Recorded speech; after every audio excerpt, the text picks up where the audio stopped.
تو ایسی صورت میں زنجیر کو اتار دیا جائے، کاٹ دیا جائے، اس کو ہٹا دیا جائے۔ خالص بوتام لگا سکتے ہیں۔ لگانا اور پہننا دونوں میں فرق ہے، زور سے بولیے، لگانا اور پہننا دونوں میں فرق۔ تو سونے اور چاندی کا بوتام بغیر زنجیر والی لگانا جائز ہے، بولیے لگانا جائز ہے، لگانا جائز ہے، اس کو ذہن میں رکھیں، لیکن زنجیر کھول کے۔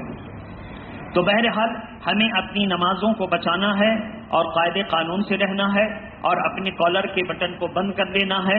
ایسی صورت میں بعض لوگ حیل و حجت کرتے ہیں، دنیا طرح کی بحث، پریشر ہے، یہ ہے، وہ ہے، یہ سارے پریشر، یہ ساری بیماریاں سنت کے مطابق نماز ادا کیا تو انشاءاللہ دھیرے دھیرے دور ہو جائے گی۔ بیماریاں آتی ہیں ہم مسلمانوں کو ایگزام لینے کے لیے، ہم مسلمانوں کا امتحان لینے کے لیے، لیکن ہم لوگ اور نماز و روزے پر قائم ہوتے، اپنی بیماری آئی تو غور کیا ہم سے کوئی سنت چھوٹی ہے تب یہ بیماری آئی، ہم سے کوئی طریقہ اللہ کے رسول کا پیارا طریقہ چھوٹا تب یہ بیماری آئی، بس اور اس پر توجہ دے دیجئے اور بہتر طریقے سے سنت ادا کیجئے، انشاءاللہ دوا علاج اپنی جگہ پر، لیکن سنتوں پر عمل کی برکت سے بڑی بڑی بیماریاں دور ہو جائیں گی۔